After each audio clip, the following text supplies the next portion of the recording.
I love Juicy Dreams podcast. Period. Period. Hey, it's Donnie, and you are now listening to the Juicy Dreams podcast.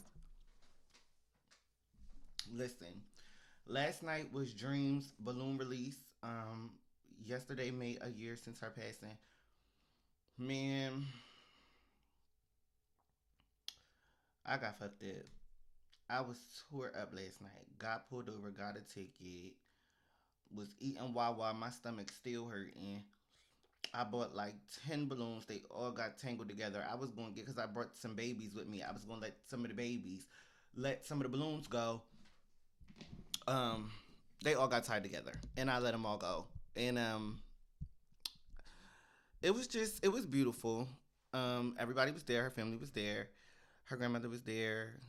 Her friends were there. I brought my cousin with me, and I brought C, for support or whatever. Her babies was there. Um, I just get real jaded about my sister. It,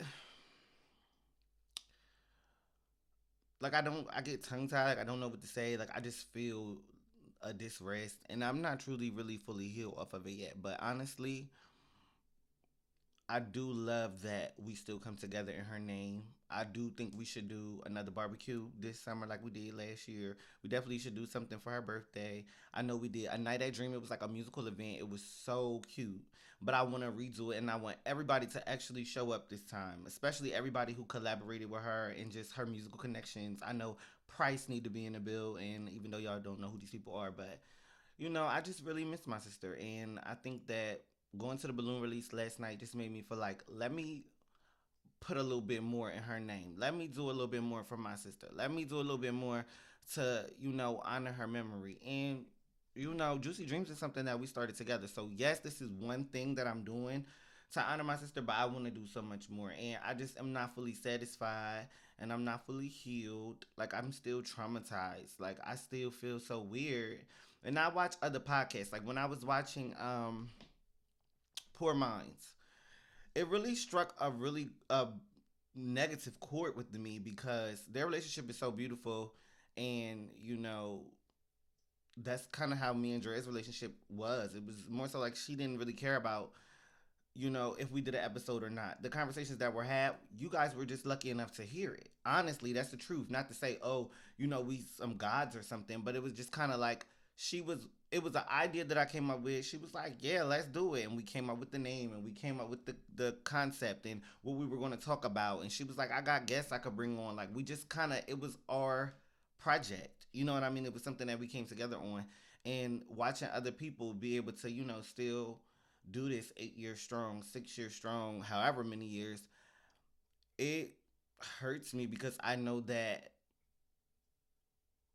we could have done the 6 years, 8 years. It's just a matter of us getting to a space. Like life is real. So much shit go on that you can't really talk about on a podcast unless you just want to tell all your business. And so I just feel like so many things transpired with us trying to, in the middle of us doing a podcast. It was just like, yo, the podcast got to take a back seat, and it was something that we very much wanted to do, but it was just like, bro, it's not important. It's not that important. And so like I get very upset thinking about, what could have been. Um and I just get very upset thinking about all of the things that we talked about aside from the podcast. Like just goals, future plans. Like we talked about trips and things that we were going to take. It just being around people that love her just makes me emotional because it's like we're all feeling this same feeling of like loss. It's really hard, but I want to definitely highlight her so much and speak on her more because she's important to me. And I feel as though, you know, with the podcast going the direction that it's going, it's more so like a celebrity gossip thing, which is cool because it's me and you guys still get me. It's authentic. It's my opinion on things. But when we started, it was more so about our lives, about who we found attractive, about experiences we went through. And so taking this pivot is changing as well because I can't just have a conversation about my life to you guys with no response. I'm alone now. I have guests here and there, but I it's not the same set. So like with things changing, it's like I'm adapting to change in so many different ways in my life, and losing her is one of the hardest. Like, she's somebody who would be there for me through all of this change. Like when I did the We Need to Talk episode about when I first came back, the first episode back, I talked about like, yo, she took so many of my secrets to the grave. Like she literally was my best friend. So it's like the things that people would judge me for, or whatever the case may be, things that I wouldn't even share with, my parents or whatever. She knew it. It's just like, fuck it. And I even had so many conversations about should I even do the podcast anymore, because I'm just like, it don't even feel the same. It just don't feel the same. It's no like elaboration to it. It's That's it. Like I don't have her, and she's half of what this was. You know what I mean? And now it has to be something different. It's never going to be the same anymore. I'm jealous that people get that opportunity to have that partnership, something that's beautiful in real life, and it flourish into business, and then you're successful and you make money with somebody that you really really love and that you care about deeply. Because I watch another podcast and it's called Decisions, and they talk about how they got closer over time, but it was a business relationship. They didn't really care about each other like that. So now they care, now they call themselves friends, but it was all about the money. And I think that it was the opposite with me and Dream. Like I had to encourage her, like, girl, we was doing good. It don't matter how many people was watching. We getting the flow of it. We getting the editing down pat. We getting the thumbnail. Like we're learning as we go. Let's do it. Like let's keep rolling. And she would just be more so like, look, I'm worrying about this. I'm focused on personal things. So I'm like, I don't want to quit. I don't want to give up. And I'm still feeling that same way. But it's more so like now that she's not here, I still want to add that touch of like all of the things that she would want. Like she was more, if you guys go back, you have to go back and watch. Like even in real life, she was very much straightforward. If she not fucking with it, she's not fucking with it. Let me turn that up. And I might give y'all another one, cause just cause that's the truth right there. That right there is a true fact. Anybody who knows her know if she's not fucking with it, you're gonna know she's not gonna sit there and let it fly. So there was topics and things that we would talk about on the podcast that she would just pop it. And it's like, I ain't gonna pop it like that. But she will pop it. And then there's just that idea of wisdom and having experience and things like that. But I don't want to go on too long about it. I could do 15 million episodes about how I miss our dynamic. And I feel like I just am jaded by us not being able to see a lot of things through, and me not being able to see all of the things through that she actually wanted to do as well. Like, it's just a lot. It's heavy, and it's like really, I need to join like a grieving community, because it hits me in waves. Like I get the drinking, I just get to doing just all kind of shit, and I get the feeling like I'm conflating. It's just a lot going on. Like even my life is not perfect, so it's like the shit that I got going on with the grief of losing her, and just trying to push forward and just do like shit that make me feel like I'm living. Like I don't know, it's so hard, it's deep, y'all. But I'm just gonna continue to tell y'all little tidbits of my real life, and also get into the tea, because the podcast is about me. It's about my takes on what is going on. But it's just like I don't want to not have anything to talk about. So I'll talk about that for now. And as things start to spice up in my life, I will share some things with you guys. Like when I went to Fag Talk, that was fun. Barstool was a flop, but I turned it into the best I could. The balloon release, it was crazy. Like I was fucked up. Got a ticket. Like the shit just. So I'll give you guys tidbits as I can, but in general, it's gonna be celebrity gossip or whatever. And this week, shit, it's messy. It's messy. So we do have some stuff to talk about. I guess we can lighten the mood up now. I'm actually working on the next episode's outline as I do this one, because I want to keep them coming back to back, and also the like shit. The tea is coming. It's so much tea sometimes that I don't know where to end an episode. Like I'm like, okay, how much do I want to talk about at one time? But we just rock through, we push through, and I sometimes I gag myself. So we gonna get the screens up now. Let me not expose my business and put the right screen up. So this week, oh no, actually, what was this? This probably was last week. Last week, Pam Bondi, who was the United States Attorney General, she got fired. Babe, mm, her replacement is Todd Blanche. Excuse me. Come on, Todd Blanche. So listen, the crazy thing about Pam Bondi getting fired is I feel like all of this stuff sometimes be like a little distraction or whatever because I'm gonna tell y'all the tea. And I just started getting into political stuff maybe like last year, around the time the Charlie Kirk stuff, right? She got fired, but she still got a job. She is working in the private sector. So basically, they took her off from the front and put her in the back, but she's still gonna get paid. It's like what they say. Let me read the quote. We love Pam, and she'll be transitioning to a much needed, important new job in the private sector to be announced at a date in the near future. And our deputy attorney general, and a very talented and respected legal mind, Todd Blanche, will step in to serve as acting attorney general. I feel like it's all charades around this house. Like I'm tired of the charades when it comes to politics and like them just playing on our know how. Not my. Come on with my lighting. Playing with our know how and our intelligence and making it seem like we don't know when something is just not right in the pot. The whole been making. Listen, I ain't even about to get into it. You feel me? Because the truth be told, I don't even want to single her out. She's not the only one, right? It just seems like politics is Hollywood light. Like when you go from drinking, Lipton tea and Brisk and what's another one, Gold Peak and all of them brands, and then you start drinking Crystal Light, right? It's Hollywood. It's very entertainment, but it's not very entertaining. If that makes sense, what I'm trying to say.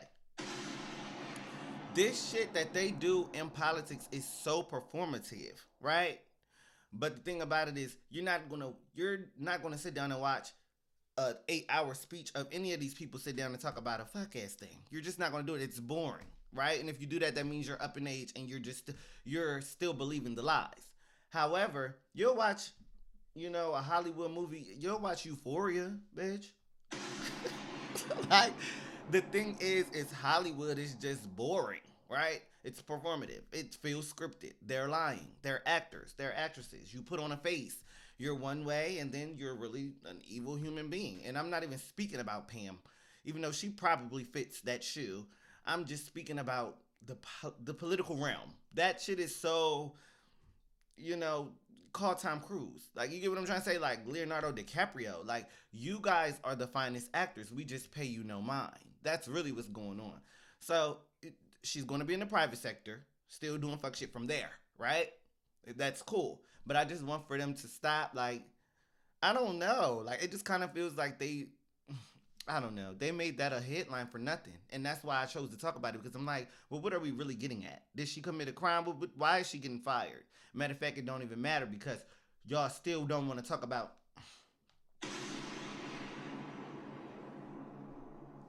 Mm.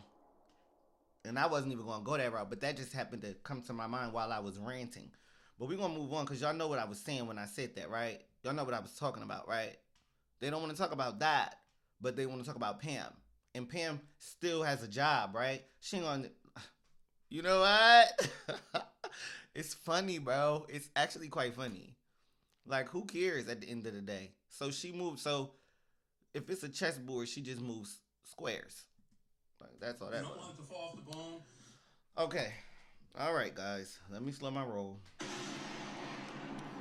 Now we got to talk about Mr. Tendernism again.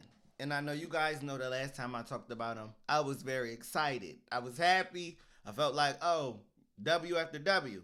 You know what I'm saying? This time, mm, I'm still happy and I'm very pleased with Mr. Tendernism.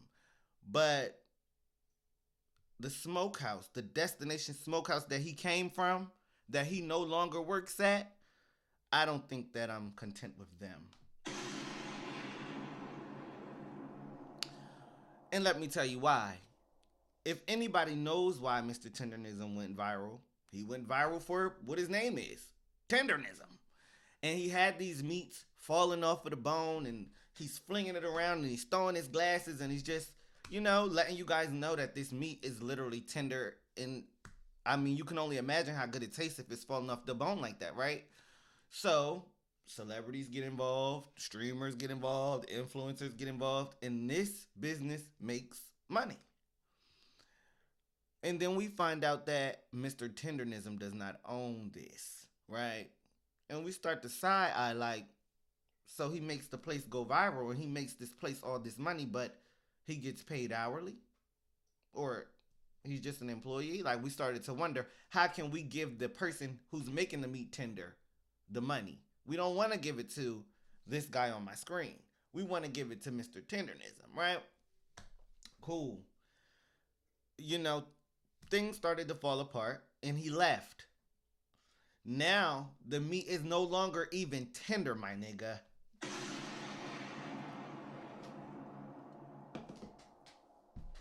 I can't make this up. The meat is no longer tender. I could play you several videos, just like when we did the Mama Tina's gumbo thing and everybody was sick. Several people were sick. Several meats was not tender. But I'm going to play you this right here because this man has the audacity, after his business literally went viral and received an influx of like traffic and virality and customers and money from the meat being tender. Now he's saying that the meat shouldn't be tender. Bitch.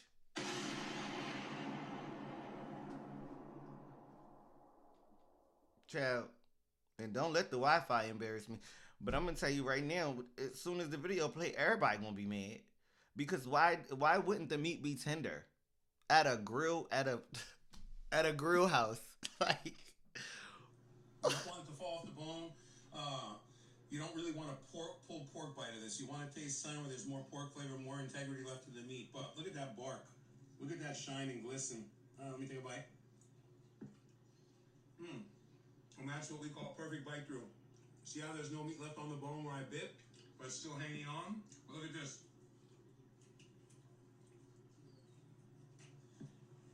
See how clean that is? guys, you know what? That just made me so mad that I'm about to try to see if I can find a video of Mr. Tendernism, right? Because the issue is not that his meat is not cooked right or whatever the case might be. Let me go back full screen because I would hate to show y'all something y'all not supposed to see.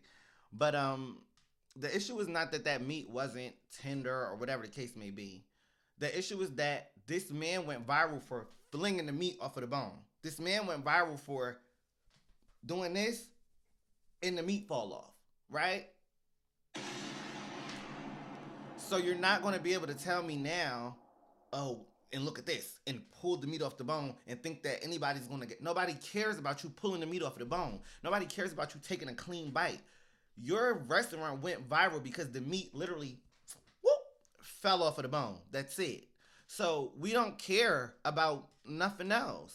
And I'm looking for a video, you guys. I really hope I can find one. So much has happened since the original meat thing that, his wife is on here. He done did celebrity birthdays. Like, Mr. Tendernism he's that nigga now. He been that nigga, but now he's, a thing and people follow him. So I can't necessarily just find a video of him throwing the meat like he used to. But originally, that's how this all even started. So for you to make it seem like it doesn't matter, it's frustrating. And it also gives like you're trying to slight him. Like, oh yeah, the meat not falling off the bone, but it's still good. Like, no, it ain't good. If it ain't Mr. Tendernism, we don't want it. And stop making videos. How about this? If you still making enough money for your business to flourish, leave the social media thing alone because it's not going to work the same anymore. It don't do it, like it doesn't have the same effect. We don't want it, right? So stop, like, no more videos. You know what I mean? No more videos, honestly, if we keeping it a stack. I might gotta let it go. Oh, look. Oh, look. I think I found it. There's more pork flavor, more you don't want it to fall back. No, guys, I didn't find it, and I'm getting so angry because the picture of Mr. Tendernism right there was like one of the original viral videos of him dropping the meat. But you guys get the point. Even if I can't find a video, it is what it is. I should have found it before I even started. But this guy is sick. And it has a racial undertone. Like, it's so irritating. It's frustrating. There's so many different reasons why I don't like it. Oh my goodness. This dang light, y'all. Every time I turn around, every time I turn around, it's pointing at the wall. Anyway. Shit. Let me move on from Mr. Tendernism. I get frustrated. It kind of feel like we related because every time this man come out and do some more disrespectful shit, I feel like he playing with my uncle or he playing with my family or my friend or something. And I don't like it. It's like, bro, just chill. You know that this man earned you so much money. He did more for you than... And you even went online and had the audacity to say that it's disrespectful to everybody else. It's not disrespectful to anybody. That's like you trying to be upset at God's will and God's plan. He was the one that was supposed to go viral. So you mad at him now because everybody else worked so hard. It doesn't matter how hard anybody worked. If it's not for you, it's not for you. Yours is yours and mine is mine, right? You wasn't supposed to go viral. He was. Now you hating. Like, what? It's disgusting. It's disgusting. I hope he don't make another penny in that bitch because he's being weird. Period. Now let me move on to the next topic because he done got me hot in here. He irritates me. I feel like he's like got this vendetta against him now because he wasn't supposed to win. He was supposed to just be a worker. Child, let me move on. You see I keep going about it. So the next topic is RuPaul's doing a movie. Child, I love RuPaul so much. I really, really do. And I think the movie is going to be good. I just seen a trailer the other day. I don't think that the movie is my speed. Like, I like horror. I like horror. I like horror. I like drama. I like, shit, I don't know. If it's good, I like it. So I might get into it, but I just wanted to highlight the movie because RuPaul eats. Like, he does so much, and he does so much for the community. Give everybody a bag, everybody a fucking job. Excuse me. Now the movie's coming out and all of the girls from RuPaul's Drag Race is going to be on the movie. The movie is about a train that turns into a runaway train. Look at me stuttering and shit tonight. The train goes runaway and then they got to figure out how to stop the train with all the dang drag queens. And I think it's going to be more funny than anything. It's going to be funny. That shit going to be funny. It's going to be funny, child. And RuPaul is giving First Lady of the United States. But anyway, let me move on to the next topic. Because it ain't much I can say about the movie. It ain't out yet. It comes out May 29th. And we'll see. We'll see what happens. I'm really worried about this fucking ticket that I got last night. But it's nothing. So look, boom. You guys, this is Kristi Noem's husband. And I don't even know who Kristi Noem is. I know she works in, Trump's camp. Let me see. Kristi Noem. Let me say, what does Kristi Noem... Look, I'm typing wrong. What does Kristi Noem do? Kristi Noem serves as the special envoy for the Shield of Americas, a security initiative under the Trump administration. After being removed from her position as Secretary of Homeland Security, she focuses on coordinating Western Hemisphere security, anti-cartel efforts, and regional migration policies, following her tenure as South Dakota's 33rd governor. So she done did a lot, though. No shade to the girl. She done stepped. But this her husband with this breast, with these titties, with his titties pushed up. One thing I want to say about this before I get into the topic is that I find it so funny that there's so much hate and vitriol towards people like me who are openly gay and openly trans and openly femme and openly this and that. And then you have these guys who are closeted with wives like Kristi Noem, and they stand in the closet with the dog in the background and push their titties out, and their wife don't know that they got titties. So who should we really be mad at? You see, this is the shit that DL Whisper should have really been talking about, bitch. Look, I was about to call it trans medicine. That's so fucked up because I love her to death. TS medicine. Get your words right. He should have been worrying about shit like this and not shit like that, right? And that's what also straight people that got a problem, that have a homophobic or transphobic problem, this is the shit y'all need to be worrying about. I don't even know how many bombs I could drop to make it clear to y'all. Like, this is the shit y'all need to be worried about. You don't need to be worried about me. Because you see this, you see me? What you see is what you get, bitch. This is organic. The fact that right there, he got a wife, probably several kids. You understand? And then tomorrow, when he decides he don't want to do this facade no more, he's going to be Kristi. Yeah. So I don't know why y'all mad at people who are authentically living in their truth. These are the people that you don't have to be afraid of. You need to be worrying about the people who do this shit in the dark, underneath, behind the cover, in the back, while you sleep, in the closet and shit with the titty pushed out. The fuck? And I'm going to leave it at that. So let me get into the topic now. So she's embarrassed, right? You're supposed to be so, reputable.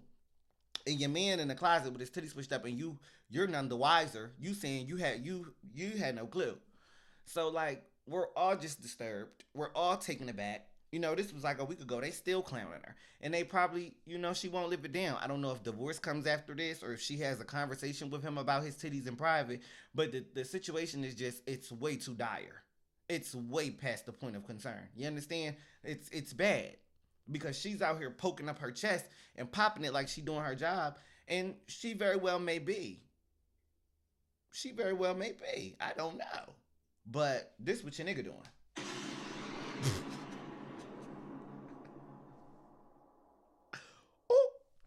So her T has been clocked, Let me show y'all what she look like though. She cute. Let me show y'all. Like, I would have never thought that her man would have been in the closet, doing all of that. Because she cute. Now you can't even pull her up. Now only her man and the titties pop up. That's how embarrassing. Oh, I'm so glad I ain't scrolled down. Let me close that. Next topic, because this is getting ridiculous. So, oh my gosh, I gotta pause it. I don't even know if I could use this because this is a news clip. But baby, when I say this girl slammed her on her neck,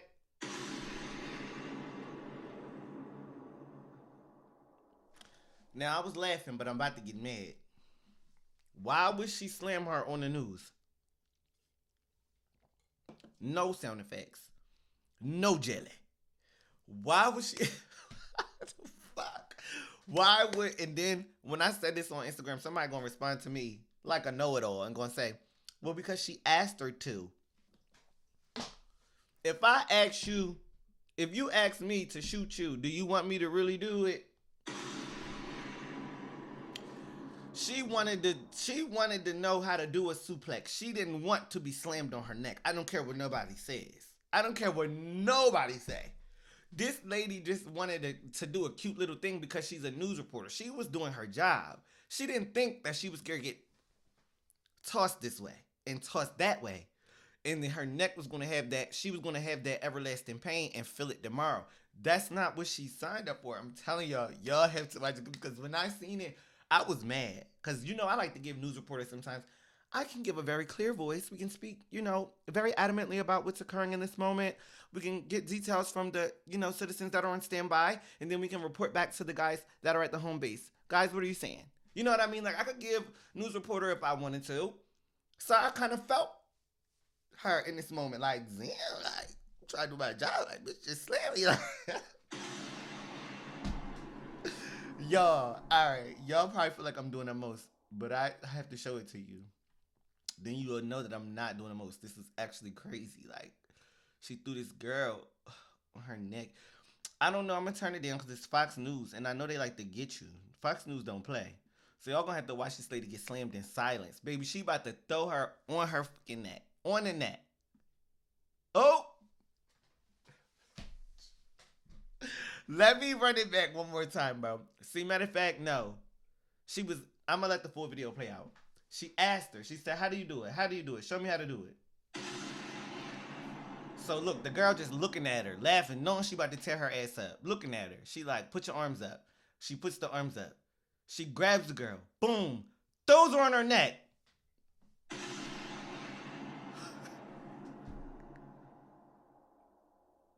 She's gagging, bro. The news reporter is literally gagging. She's a good sport. She gets up, dusts herself off, but she's like, "I'm not gonna never do no shit like that again." And I'm like, yo, this right here, I had to put it on here because I couldn't leave the post for like 20 minutes. When I first seen this post, I'm like, I gotta talk about this on the podcast because I was laughing at it. Then I went in the comments.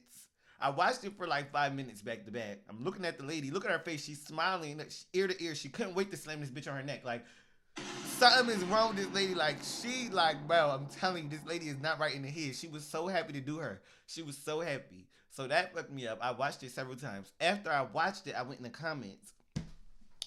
Bro, the comments gonna do you every time. They had me screaming. I was in tears. They put in suplex Undertaker. They cracking jokes about her, talking about she probably wanted to quit that day. Like, it was just so many fucking. It was so funny, bro.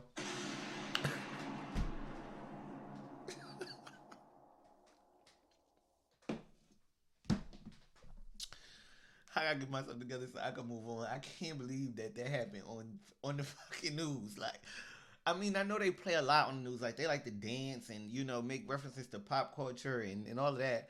But to just let this lady get slammed on her neck, like, I'm trying to figure out, is this the news or is this WWE? Like, I was so upset, bro. I'm not fucking with it.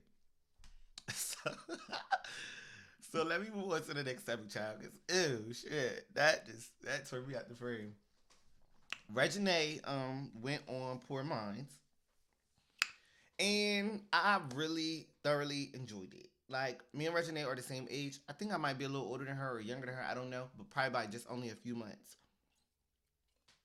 And she just was on there vibing with him. Like, they talked about her dad and they talked about his music, and that was so nostalgic because for me, I'm 27.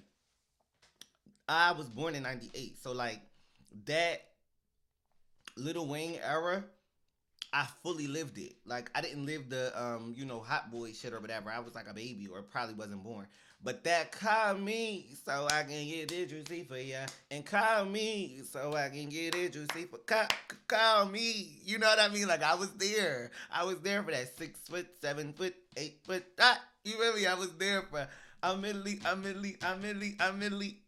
was there. Like, Lil Wayne. I like Lil Wayne.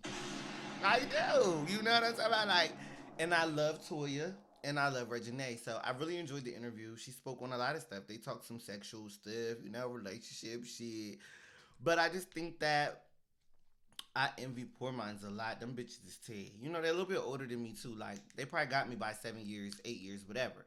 Maybe even 10. But at the end of the day, I do want to be in a space where I could do what I want and make money when I'm in my 30s. Like, I'm working to build that right now. So that I don't know how it's gonna work out. Like, I do music, I do a lot of different shit, but in general, they pop it and they get their money different type of ways, and they outside and they're booking and they're podcasting and they're I want to be on that wave. I don't want to have to work in a sense of clocking in. I want to work in a sense of contractual obligations, flying out, bookings, fees, and things of that nature.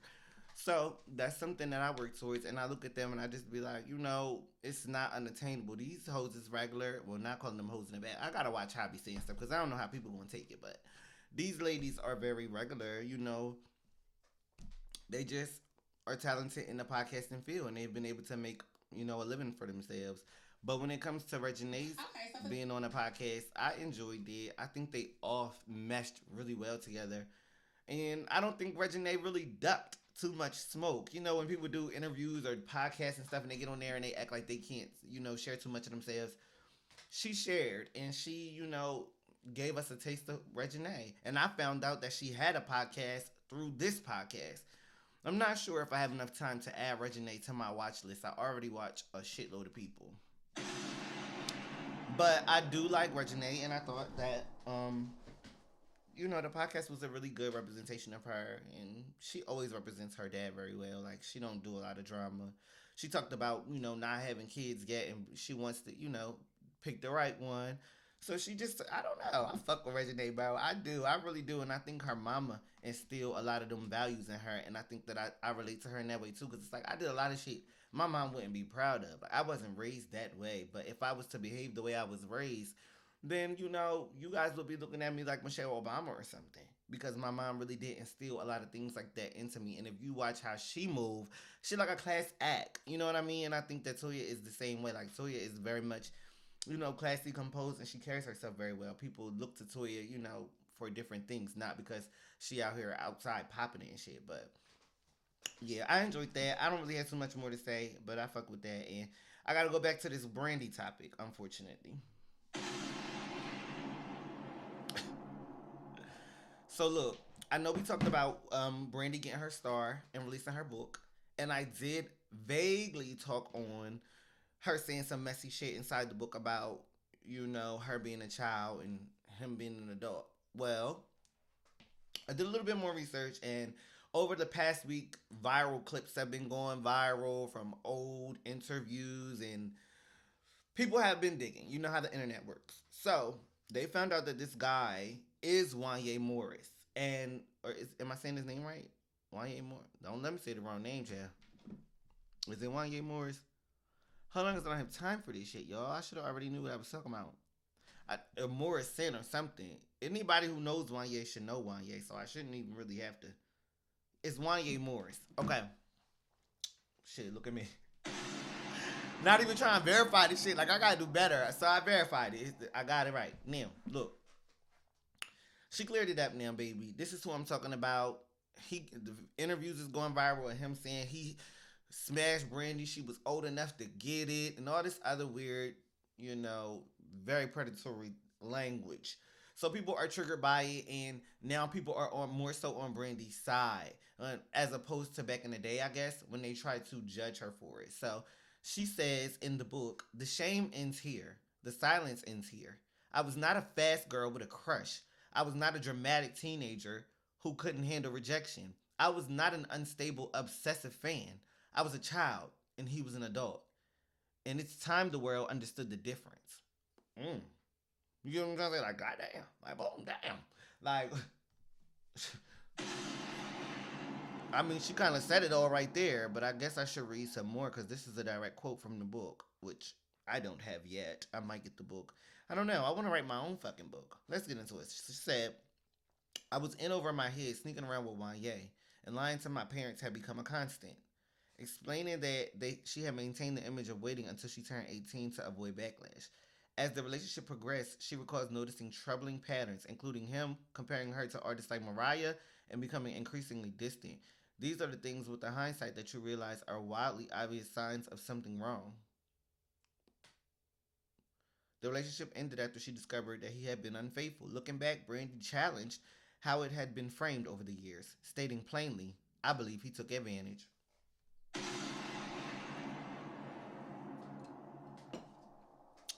I'm sorry, y'all. Lock him up.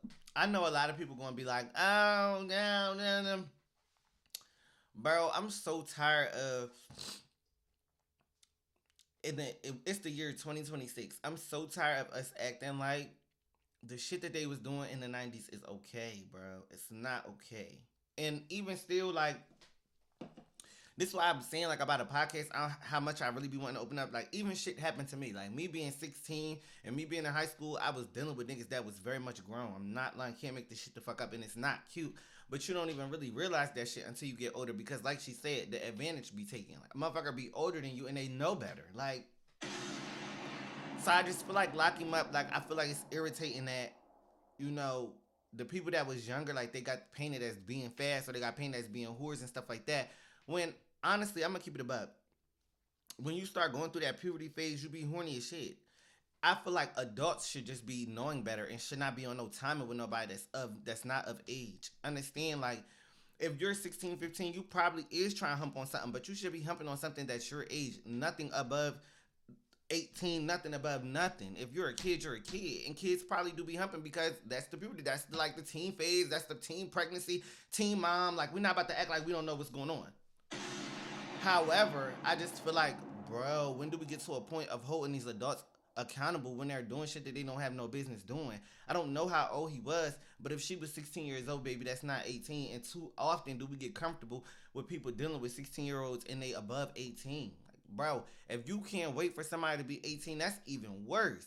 I already be looking at the people that wait for them to be 18 sideways. I'm looking at you crazy for waiting. I'm looking at you crazy for meeting them at the door. Cause why is it that this person is freshly 18 and you fucking with them? I look at them crazy, but I look at you even more crazy when you feel like she's 16 and she could get it. What? My nigga, is you good? It throws me off. It's more women in the world than it is men. So the fact that these niggas is out here moving this weird, lock them up. Like, lock them up. It's just that simple. We don't even really need to talk about this shit no more. The fact that a clip went viral of this man talking about, yeah, you know, she was old enough to get it. When this man said she was old enough to get it and the age in question was below 18, baby, where the fuck was the cuffs at and where was the law enforcement? Because this is the shit that y'all, this is why I can't even talk about these topics, bro. Because it's not even like, it just feel like a waste of breath. Like, the people who are doing this shit, they just don't seem to never get held accountable. Like, bro, y'all got R. Kelly in jail, and all of the people who was accomplices to him is out here running free because they all blamed him for it. But what about the moms and everybody else who was doing pedophilic and So yes, Brandy done dug into some shit, and Brandy done started a whole nother conversation with this book. Because now we looking back in the past like, yo, damn, we was misjudging. Well, I never even knew about this, but people who did know about Brandy, who was around during that time, they're looking back like, damn, we was misjudging her. Like, she wasn't just this fast little hoe trying to do whatever. She actually thought she was about to fall in love with him, and he sticking and moving. Like, he's doing him. He's way beyond you in knowledge, and he's way beyond you in wisdom and years. That be the problem. It don't be the fact that, oh, it's an age gap and this and that. It's more so like, you're not of age, you haven't lived real life yet, you haven't done anything yet for this person who's into the real world, working a job, paying bills, probably got their own place, car, this, that, and the third, to be fucking with a child, a literal child who still goes to school.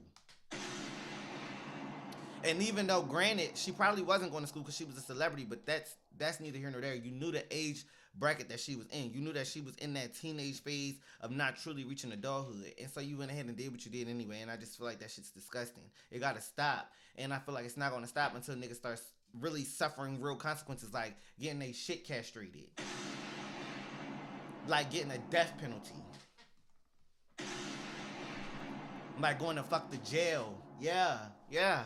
That's how I feel about it. And I'm sorry if anybody is a fan of him and they feel some type of way, or if they feel like that's just not how the story was painted. But I just heard enough. Like, I heard enough. I'm disgusted by it. And the shit that he said out his mouth just threw me even more. Because you're not even remorseful for the shit. You feel like, oh, like, she was old enough. Like, bro, I hope this nigga don't got no kids. Like, ew, niggas be disgusting for real. The shit's weird. Next topic, the Michael Jackson movie. So, I don't really have a lot to say about it, but I want to tie it into like my family and my experience with Michael Jackson, and it's gonna be real weird because it has nothing to do with shit. But I remember when Michael Jackson passed, I guess it was like, what, 2009 or something. We literally was on the Memorial Bridge and we was listening to Power 99. My cousin was in the car, Cameron. If you watch this, if you see this, shout out to you, girl. And she's a huge fan of Michael Jackson. And we was in the car and they said that Michael Jackson passed away, and everybody was just gagging. We was riding across the bridge, and my cousin was like, no, and she started crying and shit like that.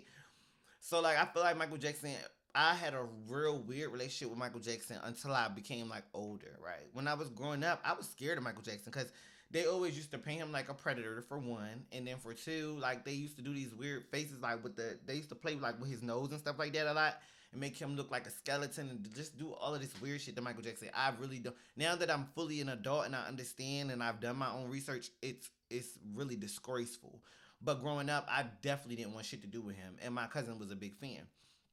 So we watched Thriller. We watched what was it? End of Time? Is that the?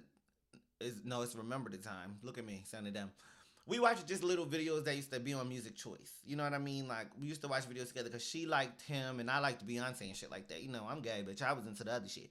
But at the time, you know, that was my relationship with Michael. So it just feels like anytime when they do a Michael Jackson thing now, I don't know if y'all gonna clock this tea. How I'm about to clock this tea. Y'all need to pay attention and listen to what I'm about to say. So y'all remember how I just said I used to be scared of Michael Jackson when I was growing up because they used to play with him, right? Now that he's dead, I feel like they're really playing with him even more because now, they want to make him this, Michael Jackson is that nigga now, right? He was always that nigga, but you get what I'm trying to say. It's the public perception and the public propaganda that they put on us, right? He was a pedophile for this many years, and he was scary, and his nose was messed up, and he was bleaching his skin, and he was in Scary Movie. They played with him for years on years. Now he's dead. Now they want to make it like he's the greatest king of all time. Why? So they can monetize the shit. And that's what I don't like. That's what I don't fuck with, right? We can respect Michael, love Michael all day. I truly do believe that Michael is the greatest entertainer of all time. Like, even in death, it's still nobody out right now that I can compare to a Michael Jackson. So he is the greatest. But I think the way that they play with him and play with his image and mix and mesh and mold it how they want to is very disturbing. Because I know growing up, the time period when I was growing up is the time period they were playing with him. And it went on for onwards of years. Years and years and years, he was a thing under the bed to be scared of. Years and years and years, he was botched. His nose was falling off. He was bleached. He was, under the bed. Like, he was just so many weird and creepy things. He was a PDF. And they played with him like that, right? Now y'all want to honor him, but he's dead and gone. So why are you honoring him now? Is it because you guys are benefiting off of it because his fans are going to come out in droves every time? Is that why? Could that possibly be the reason? So no, I'm not completely satisfied with the fact that they're doing a movie, and I don't, I've heard a lot of people very excited about it. People are very happy. I heard that his nephew is playing him in the biopic. He looks a lot like Michael. I'm not going to scroll through Twitter because it gets dangerous to scroll through Twitter. It gets very dangerous. But I do have a video pulled up here of Michael Jackson's daughter, Paris, talking about how she feels about the biopic. And honestly, it just kind of cements my thoughts about it being a cash grab. Because how come Janet is not in the movie? Or she doesn't have a role or whatever. And then the daughter doesn't like the movie either. So if the family doesn't like the movie, is the movie even being... clearly the movie is not being done by the family if they don't even like it. So who's doing the movie? Who's making the money? Like, who the fuck? And one thing I'm going to tell you right now that I learned from a very wise person, I don't even know where I learned it from, but it stuck with me. And what it was follow the money, right? You follow the money. Some shit not sounding right, some shit not making sense. You follow that money. That shit going to take you back to the root of the problem every time. Every time. You follow that money going to take you back. Who? We ain't even going to do it. Let me play it. Big reason why I haven't said anything up until this point is because I know a lot of you guys are going to be happy with it. Like, a big section.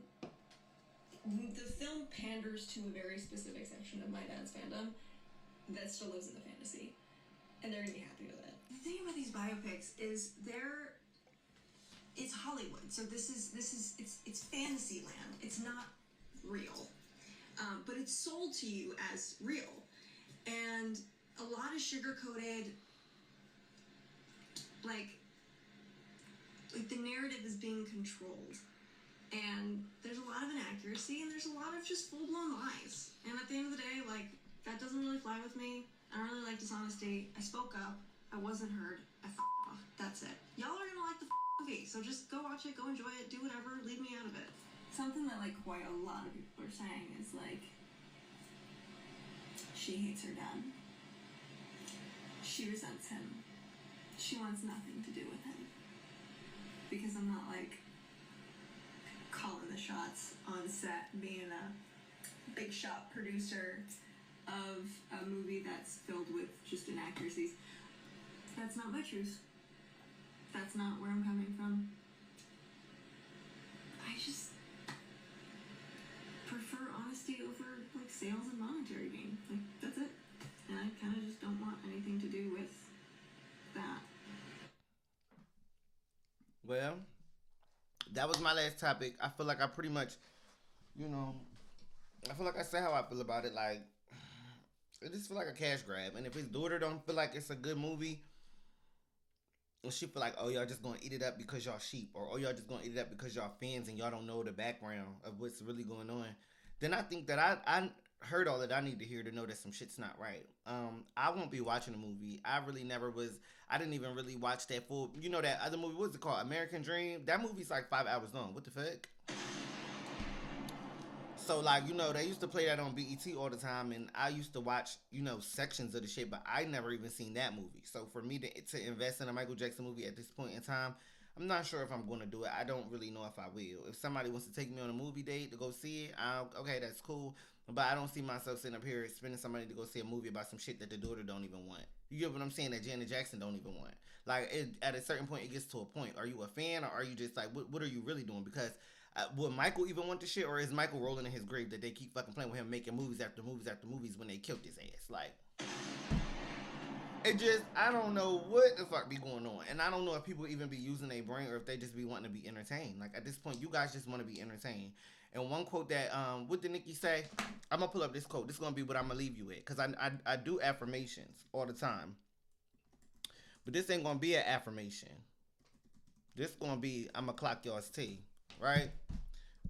Because Nikki once said, what did she say? But y'all wanted brunch. I tried to tell y'all, but y'all wanted brunch. She said some shit like that. She said, I tried to tell y'all, but y'all wanted brunch. And when she said that, it was in reference to, you know, people in their dealings with Roc Nation. And she felt as though, you know, Roc Nation was shiesty. So that's kind of how I feel with this whole Michael Jackson thing. It's like, shit, y'all want brunch. Y'all don't want to hear about the shit that don't sound right about his death. The shit that don't sound right about people coming in and trying to claim his things when he passed away. The fucking him owning most of Sony's catalog and the Beatles catalog. The fucking daughter don't want the movie. She don't care about the movie. She said, y'all can have it, y'all can watch it, but I don't want to be a part of it. It's several inaccuracies in the movie. That's all I need to hear. So it's just like, you know, some of us are going to stand firm on business, and some of us are just going to go to brunch. Like, everybody's not here to be a motherfucking revolutionary. So it's up to you guys to make a change. But I talked about a lot of different stuff in here. Politics, my personal life. I talked about my sister Dream. Every motherfucking thing. So the least you can do is leave me a like, a share, a comment, or something. Also, it's really, really hard for me to find stuff to talk about. Like, I be wanting to do episodes every day, and I can't if I don't have enough stuff to talk about. So if it's anything that you want to add to the docket, you can comment that down there too. Like, you guys need to use that comment section. Don't be scared. But on the next episode, I'm going to talk about my current obsession, which is Olandra. For now, keep it juicy. And I'll see you next time.